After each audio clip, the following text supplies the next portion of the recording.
大家好，小弟 MC 啊。大家好，我係徐家健。對於旅行嘅話咧，小弟對於不丹呢個國家就充滿經驗啦。做咗經濟學者嘅話咧，透過睇唔同地方嘅經濟，了解翻香港自己。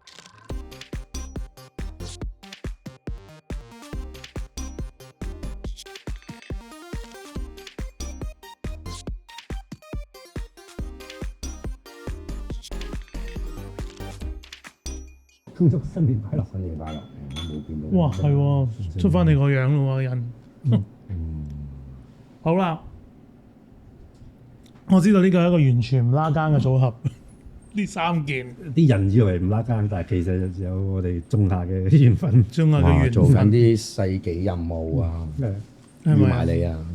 唔係我哋點解有個呢個組合咧？就因為其實大家認識嘅徐家健咧係個經濟學家，係大家認識嘅人咧係一個 rapper 藝術家 rapper，大家認識我係咩都好啦，總之就唔拉更啦，係啦簡稱。係而我哋係上年竟然係一齊做咗一件係更加唔拉更嘅事，就係我哋去咗10日不丹旅行，而係你因為你兩個係啦，先至有機會去得到嘅。嗯，點解會同不丹拉上關係咧？我哋咪朝聖咯，其實你係一個佛教徒，佛教徒。咁我哋嘅功課裏邊藏傳佛教。嗯咁功課裏邊有求法、修法、轉山閉關，有一 part 就係朝聖嘅。嗯咁所以我就堅持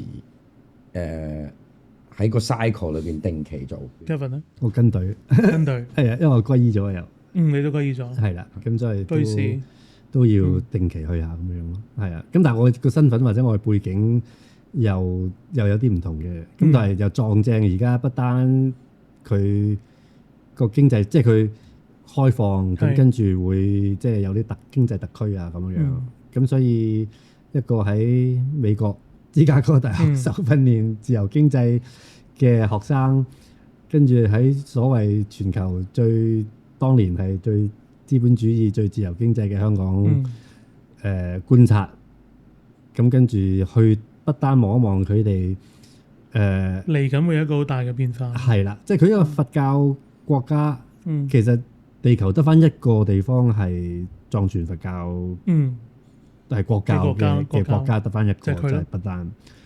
係咁，佢哋想有佢哋心目中嘅改革開放嘅時候，究竟佢想做君主係點樣立憲啊嘛，咧而家啊，咁所以個觀察，即係一方面學即係佛教，我係一個初學嘅學生個心態去接觸啦。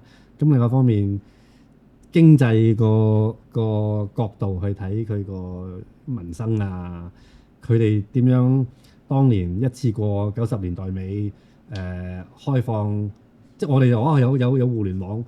佢開放互聯網嘅時候，之前係冇電視嘅，原來一下就有電視就喎，係就一次係互聯網過啦，係啊。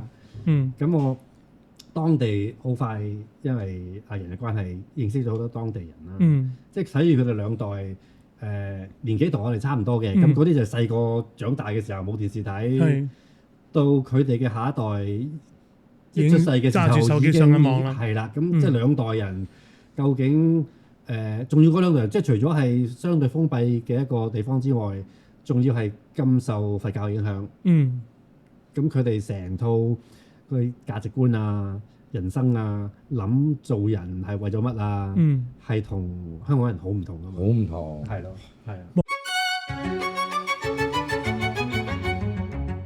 我細個做記者嘅年代咧，我好記得咧做過一個版咧，叫即係全世界最快樂嘅國家，即係不丹。因為嗰陣時開始佢哋去，即係之後睇翻咧，就係佢哋好想 sell 一樣嘢咧，就叫做就呢個 gross domestic happiness，係啦，即係佢哋係講緊唔係用 GDP，係啦，係用叫做 GDH。係啊。咁我都買一本書翻嚟啊，講呢一樣嘢，即係而嗰樣嘢肯定同佢哋嘅宗教信仰有關嘅。咁所以我覺得咧，用一個宗教信仰嘅角度去認識你嘅地方咧，係好啱數嘅呢件事。但係要幫大家理解下，即係不單嘅佛教同我哋一般香港見到嘅、內地見到、亞洲其他地方見到嘅佛教有咩唔同先？阿仁幫我哋理解下件事。哇！不丹嘅佛教狀況而家都仲係政教合一啦。咁所以佢哋個僧侶團體啦，個政府運作團體喺政教合一嗰 part 咧係好特別嘅。即係喺人類學上邊就係絕對仍可以研究嘅，即係去到2025年都係咪有啲似梵蒂岡呢個嗰個模式？梵蒂岡裏邊應該冇普通市民，即係話梵蒂岡裏邊全部都係 professional 嘅 practitioner，咁不單都有可以揀，咁跟住不單就中間夾咗 modernism，跟住佢個國王其實喺英國讀書嘅，佢國王好似同班同學係李光耀嗰類，大家一個亞洲小國，各走各嘅方向幾廿年，睇下點玩啊嘛，咁不單係玩得。喺我而家到2025年更加覺得係非常之聰明。佢哋嗰個未來咧，佢哋一早對於我哋而家呢個世界嘅未來都已經有睇法啦。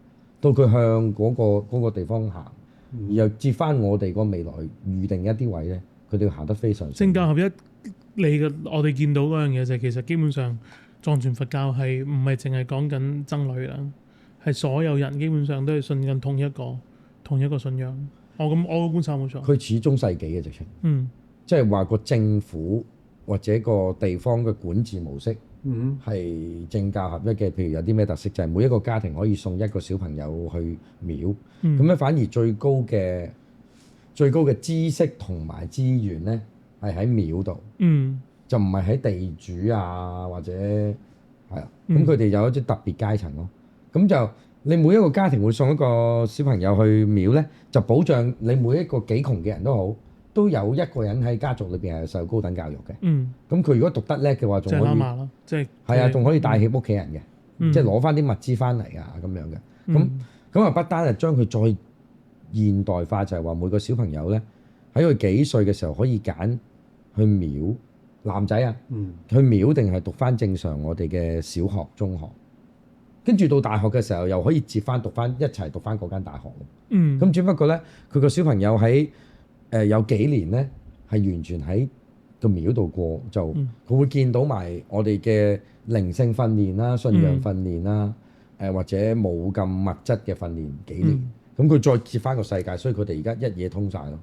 因為不單係同印度一樣，以前係英國殖民地嚟嘅。咁不單嘅僧侶嘅最大分別同其他地方嘅僧侶就係佢哋嘅僧侶嘅英文水準係佢哋英文好高，跟住佛教嘅英文梵文水準好高，係啊，所以去到高等學府嚟講，佢哋嗰啲研究生咧係真係好 top 嘅，好 top。Kevin 見到呢個 GDH 同我哋一路認識嘅 GDP。你覺得係咪可以可以類比定不可類比兩個概念嚟？有可比性嘅，因為其實 GDP 呢樣嘢都唔係話自古以來有嘅。GDP 呢樣嘢其實係打仗年代，因為美國需要統籌嗰啲資源啊，咁係都係100年到嘅嘢嚟嘅啫，係啦。咁就開始有系統咁樣收集呢啲數據，咁就再可比啦。咁但係去到量度快樂嘅時候咧，咁究竟點樣量度咧？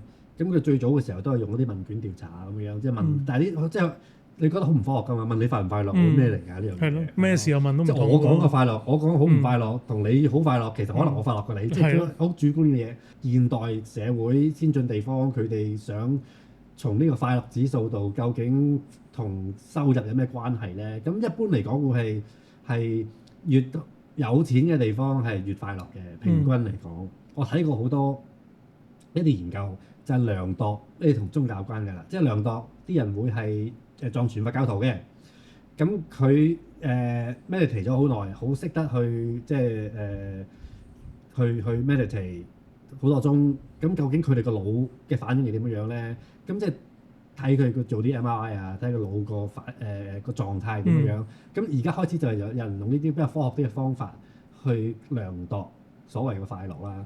咁當然啦，其實佛教裏邊我哋唔係追求快樂噶嘛，亦都唔係追求苦。係啦，即係好多人有一個層次叫離苦得樂。係啦。咁但係對普通人講嘅係啦。咁其實追求嗰樣嘢唔係呢兩樣，唔係 exactly 呢樣嘢，唔係話我哋要好快樂。咁當然更加唔係要有錢啦。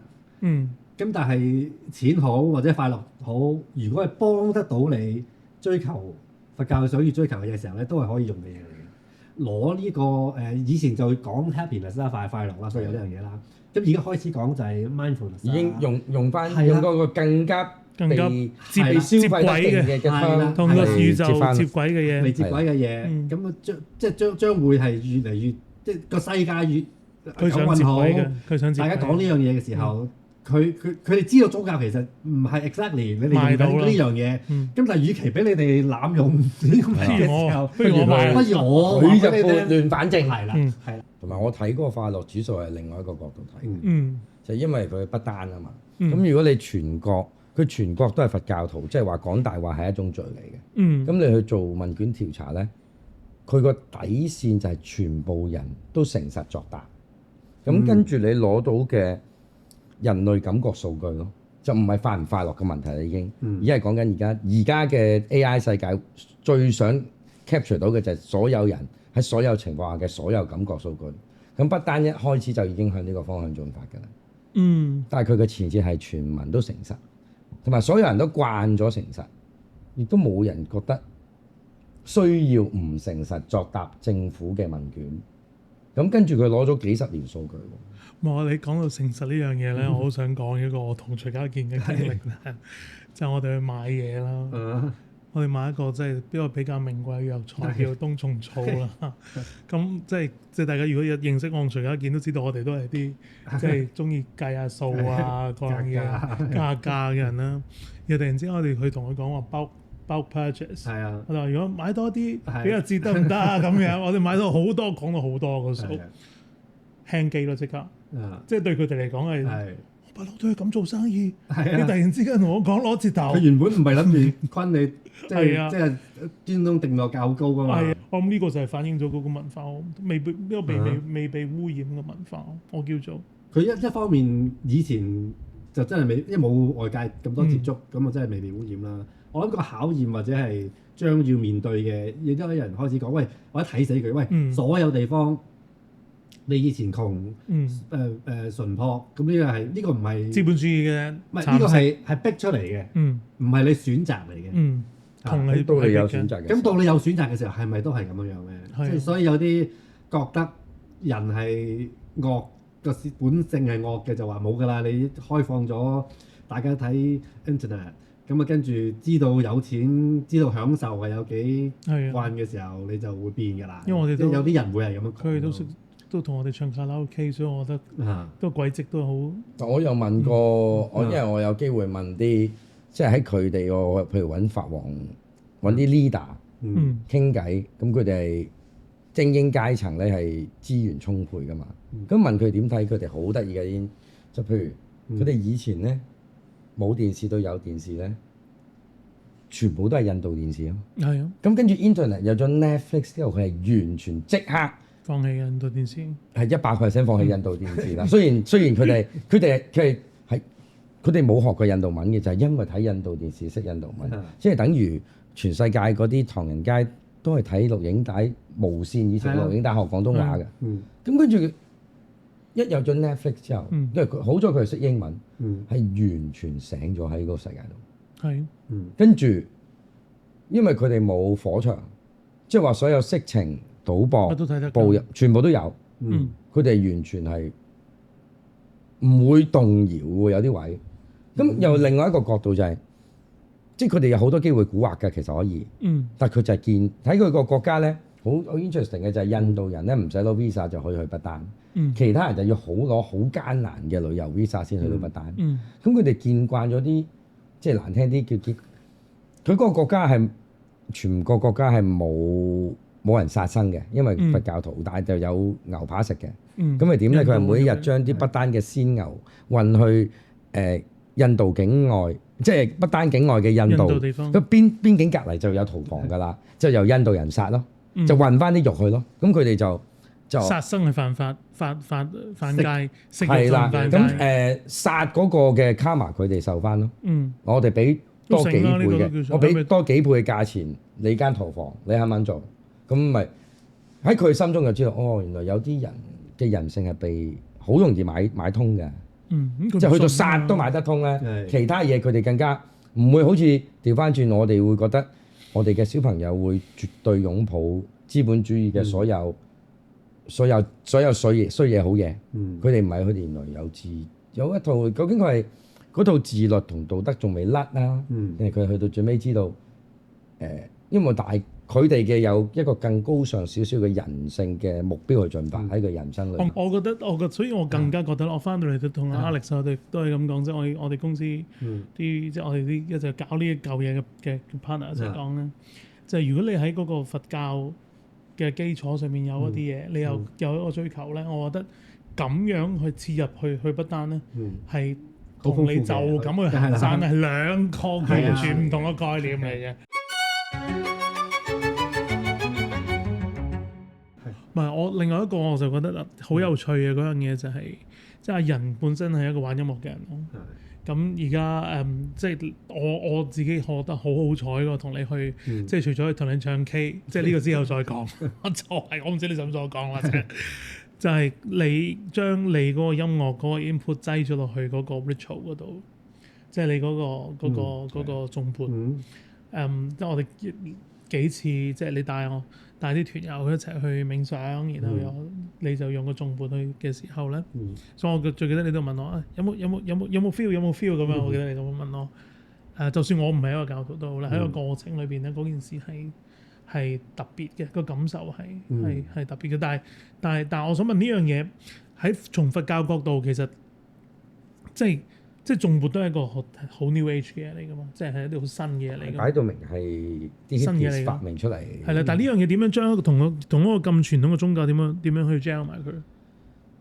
高層次藝術音樂創作或者藝術創作咧，去到最尾都會問幾個基本問題嘅，即係你嘗試用創作去同自己問答生死係乜啊，生命嘅意義啊，究竟呢個世界上有冇超越肉體嘅生命或者靈魂啦？跟住甚至乎有冇高等靈魂，有冇神呢樣嘢嘅？呢啲係每一個創作嘅人都一定用過嚟做題材㗎嘛。不過每一個人嘅答案唔同，又或者當你去到呢啲地方、呢啲教育系統嘅時候，係咪有更高答案？原來真係有㗎嘛。咁佢哋係長期專業做辯論㗎嘛，嗰啲學府呢樣嘢我哋都接觸唔到。咁佢哋係絕對係有訓練更聰明嘅人類嘅方法。你嗰陣時咁講過我聽就係你都好想透過嗰個即係嗰個聲音，嗰個聲音係我唔係好記得你嗰陣時係點樣去將個聲音傳遞，定係將個你唔係用聽覺去理解音樂咯，個聲音係進入身體。或者我哋叫 vibration， 或者係腦信息，我記得呢個咁似乎係腦袋裏邊信息嘅一震動，被放大嘅感覺咯。咁再嚴格啲就係好仔細㗎，我哋度係人類瀕死嘅時候，或者人類個肉體同心靈出現變化嘅時候出現嘅徵兆嚟㗎嘛。即係譬如我俾你用你嘅開咗你嘅內聽覺，你咪好似聽到啲你喺呢個世界上從來未聽過嘅聲音咯。有一樣嘢我都最好笑嘅，即係我唔知係咪應該叫好笑嚟形容咧，就係即係你去到任何人去不丹咧，都會見到一個即係教皇嘅相啦，即係第一個大喇嘛嘅相啦，而嗰人個樣咧係同 MC 人一樣。係啊，佢連個最大嘅喇嘛識咗我幾次之後話，我都唔好意思問你㗎，即係我都覺得你好似我哋嗰個祖師個相。跟住我都答佢㗎，我話你，但係如果攞翻呢個擠翻喺條片度，大家就會見到嘅一模一樣。係啊，你介紹下即係不丹嘅開國喇嘛之後咧，跟住我第一次係個鬼婆問我，佢話你好似嗰個，我即係你冇得亂咁講啊，大佬，好大不敬嘅啲不丹人。跟住去到最尾，佢個國師都話我識咗你幾次之後先夠膽問你啫。跟住我都俾咗個答案佢都，因為佢個廟最出名有一個會識講嘢嘅蓮花生大師像嘅。咁佢問我嗰個問題嘅時候，我就話。You see what you believe。你信乜，你咪見到啲乜咯。即係因為你哋去咗好幾次啦，特別阿人啦，即係同佢哋，咁我哋就見到即係同啲喇嘛可以接觸得到啦，又喺個喇嘛接觸嘅過程裏邊，又睇到更加多嘅 rituals。其實我係好中意睇 rituals 嘅，其中一個我自己好 impress 嘅 rituals 就係壇聖咯，即係用沙做嘅壇聖。如果大家唔知咩叫壇聖嘅話咧，其實即係畫堂，可唔可以話畫堂卡類似係？mandala 英文叫做，即係一啲幾何嘅色彩配合。係啦。咁然後佢哋係唔係用顏色做嘅，普通顏料做嘅，佢哋用沙做嘅，係攞幾個手指就咁將啲顏色嘅沙一放落去就係一個顏色嘅線條或者顏色嘅色法，然後過咗幾粒鐘之後咧，就成個畫咧就用一個沙藍繩就做到。咁嗰個係一個好初級嘅入門簡單版嚟，係可以做幾日嘅，幾日跟住就更加最尾正。個 ritual 嘅重點就係 destroy 佢，跟住就分發啲沙。咁但係我哋再越問越深入，嗰啲沙嘅所有顏色、所有 Pantone 係 personalize 嘅，即係嗰個人自己唔知去邊度揾啲乜嘢嘅 mineral 變咗佢獨有個色通。OK，即係話佢哋個色彩學都唔係我哋認識嘅，即係話佢唔係去個顏料鋪嗰度冇顏料鋪嘅，全部人都係攀山自己做揾嚿石頭自己磨粉咯。然後就係藍色嘅石頭就藍色，紅色嘅石頭幾十種藍色。佢首先係嚿石先，跟住再有染料去。再染咗個。但係嗰啲染料都係天然嘅，純天然。佢哋對於顏色嘅控制係。再加埋佢哋有冥想啦，佢哋畫嘅好多嘢係講緊彩虹啦，即係紅配藍、紅配綠啊、黃配藍啊嗰啲咧，撞到鼻頂板咧要好高集中力，一筆都冇得錯嘅。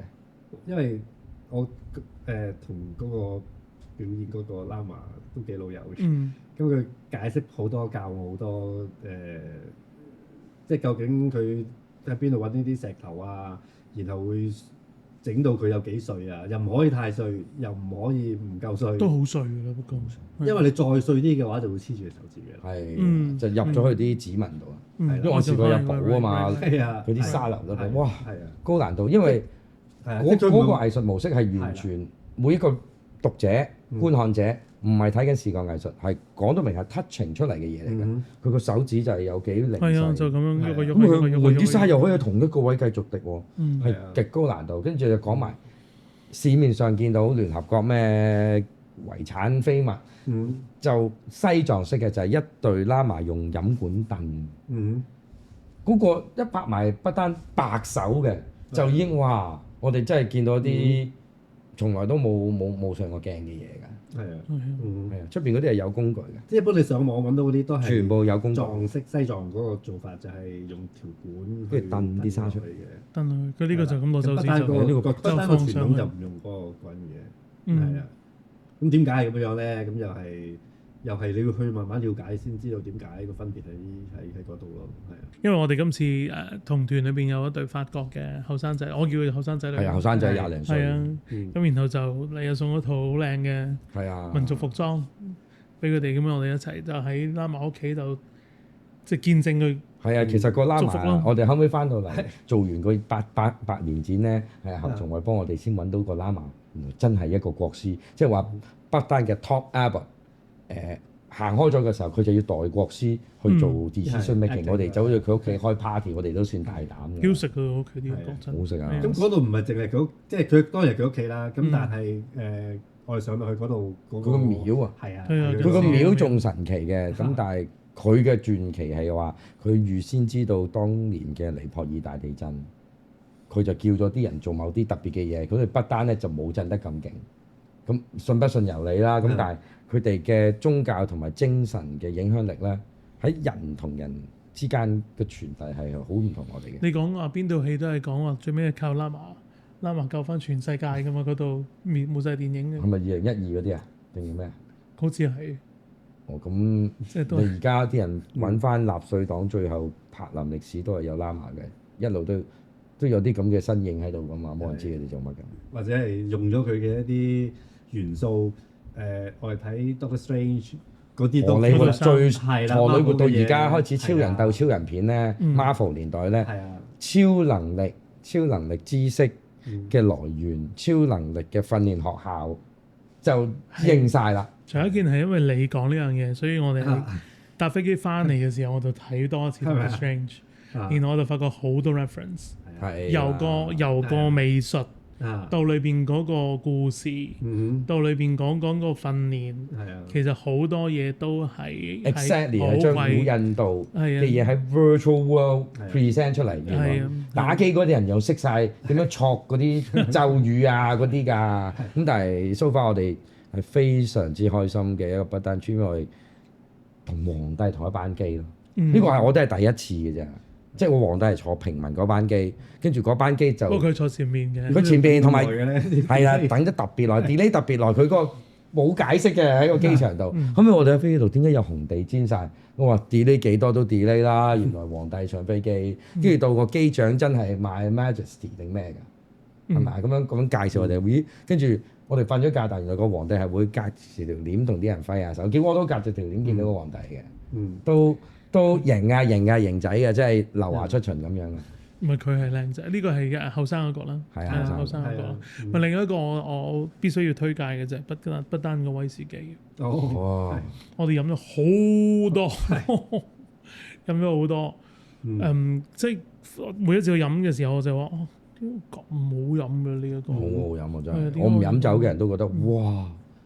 跟住即係佢又真係好好，就唔俾出口嘅就唯一一樣好。咁但係其實個道理都唔係好困難嘅，因為佢哋啲水靚，水靚嘅地方，水靚嘅地方，咁就真係喜馬拉雅山嘅水。喜馬拉雅山仲問有啲唔係流來嘅水係啊凝結而成喺雲上邊嘅地方，凝結而成嘅水，冇污染嘅地方嘅出品。同埋佢嗰個冇污染，即係點解我哋話瑞士啲水咁靚咧？因為瑞士冇現代嘅仗打過。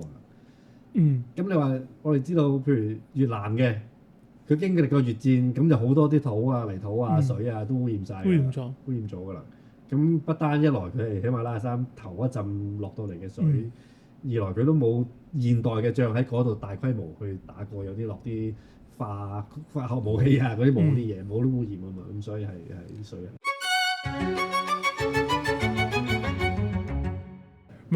我自己覺得今次我同即係另外一個同我一齊去嘅叫 YC， 就我生意 partner 啦。我覺得我哋需要如果我哋即係有機會再一定會有啦，當然係。即係我要做翻啲功課咯。即係你覺得應該要梗係有最基本嘅功課要做啲咩功課咯？我諗嗰個預備就係即係一方面對於唔係佛教徒又或者唔係藏傳佛教徒對藏傳佛教都好多誤會嘅，即係你一係就完全唔認識，你聽過嗰啲咧。就會聽到可能互聯網上高或者聽人以外，即係聽人好好笑㗎，好多誤解。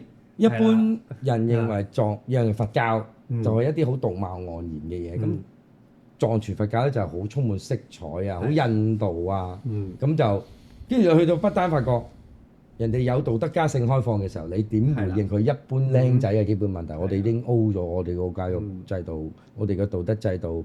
我哋個政府，我哋個社會，成個文化系統係係啊！我哋個社會即係相對人哋，我哋整個社會虛偽咗人哋個社會幾多？即係比下去㗎，跟住你就要 adjust 咯。咁同埋佢除咗佢有都係印度傳出嚟嘅原本嘅佛學之外，其實佛教其中一個特色就係佢去到邊一度嘅話，都會盡量利用當地嘅一啲文化，令到容易多啲人去接受嘅。咁所以佢又同當地嘅本教結合咗好多嘢，結合佢哋啲人好農業㗎嘛，到而家都冇工業㗎嘛，不但都農業嘅話，佢哋咪啲山神啊，嗰啲土地神信仰啊，大自然嘅力量咧，佢哋山神佢仲有農具崇拜啊，即係一好 pure 嘅嘢咯。咁即係呢啲就可能係即係表面上有人見過或者聽過接觸過就哇點解好似咁 V 運啊咁多好 V 運，好係啦咁。但係你去到之後就發覺原來佢哋好基礎佛教知識裏邊嘅嘢，亦都係非常之有。你 V 運係入門嚟嘅，你真係諗住讀呢一套學問係用20-30年嘅話，佢有條階梯俾你咯。係佛教以外咧？佛教以外佛教以外另外一個都好值得去睇就係因為佢好講保育，咁所以佢個天然環境亦都係好值得去睇嘅。咁所以行山好啦，又或者睇一啲動物啊，睇佢嘅植物啊，好誇張。係有好多嘢，因為佢高嘅地方嘛。佢又冇西藏咁高，咁但係又都高地嘅。高啊！佢亦都有地方係可以再高啲。咁所以你嗰啲都高㗎啦。嗰啲地方種出嚟嘅植物，亦都係一般地方一係就冇。就算有嘅話咧，佢咁嘅氣候壓力環境底下種出嚟嘅嘢又係唔同嘅。唔係我話 Maze 係阿仁個 friend，即即係佢有啲特殊癖好啦。即係我哋同佢行山之後，大家覺得冇乜嘢啦，行山啦，然後佢可以執咗一大袋蘑菇咯。我喺個山度執蘑菇，話覺得呢啲係極品，跟住就問我哋有冇人食咯。然後我知佢翻房食咯，佢一定翻房食啦，佢唔夠膽攞走嘅。咁但係就好多好 interesting 嘅，好多而家嗰啲 V 運人去到，因為喺世俗世界裏邊，你可能身邊嘅朋友都係同你吸下毒就以為解脫啊嘛。咁你未見過高手啊嘛，去到嗰度成個山都係任你摘嘅時候冇人要。唔係最妙嗰樣嘢就我真係都唔係冇行過山啦，但係行一轉山可以摘到咁多菇都係怪少。係因為我第一次去不丹都係聽到啲人即係初都仲有內地遊客嘅，後尾冇晒㗎啦。因為佢大地人咧抱怨話呢度咪我哋以前翻鄉下，我俾咁貴稅嚟睇我哋鄉下種田咁樣。70、80年代係啦，跟住我哋去其中一個廟就係嗰個條小路隔離嘅溪流裏邊啲係有西洋菜，跟住佢哋話：咦，嗰大樓又話咦仲有西洋菜？呢樣嘢喺我哋嘅祖國幾十年前已經不再存在㗎啦，冇啲咁乾淨嘅水，同埋條溪流有西洋菜仲有一剩嘅，即係。咁你咪問翻自己點解你話到自己最 cheap 嗰啲嘢點解你冇晒先？人哋就係 keep 住最 cheap 嘅嘢，但係唔同你講價，keep 住仲係咁飄。即係嗰樣嘢就係一個。咁即係所以嗰個大自然冇發展，因為不單係全世界唯一一個國家，佢係個碳排放係負數㗎嘛，因為佢有70%嘅 GDP 都係來自水力發電嘅。咁所以佢可以做得到佢負碳排放呢樣嘢咯。咁佢其他個種植方法啊，有 carbon credit 啦，係啦，咁種嘅嘢啊，咁全部都幾好有唔同嘅品種啊，有唔同嘅季節可以睇到唔同嘅嘢，食到唔同嘅嘢啊咁樣。係啊，啲花係啊，同埋佢係喜馬拉雅山嗱嗰個氣候其實係 tropical 嚟㗎嘛。咁就有啲植物係特別犀利咯，所以有啲嘢我哋係真係唔明佢哋。你幾時再去啊？咁今年一定再去㗎啦。咁但係因為香港今年會有香港不丹直航，有直航咁所以會喺同一個 period 裏邊咧，可能好多嘅不丹嘅唔同嘅。香港不丹直航係不丹航空公司定係香港？不丹航空公司。不丹航空公司都係搞一班啫。咁佢有2間航空公司嘅，即係都係會有。都係 stay on 㗎啦，都係有，係啦，直航都係有直航。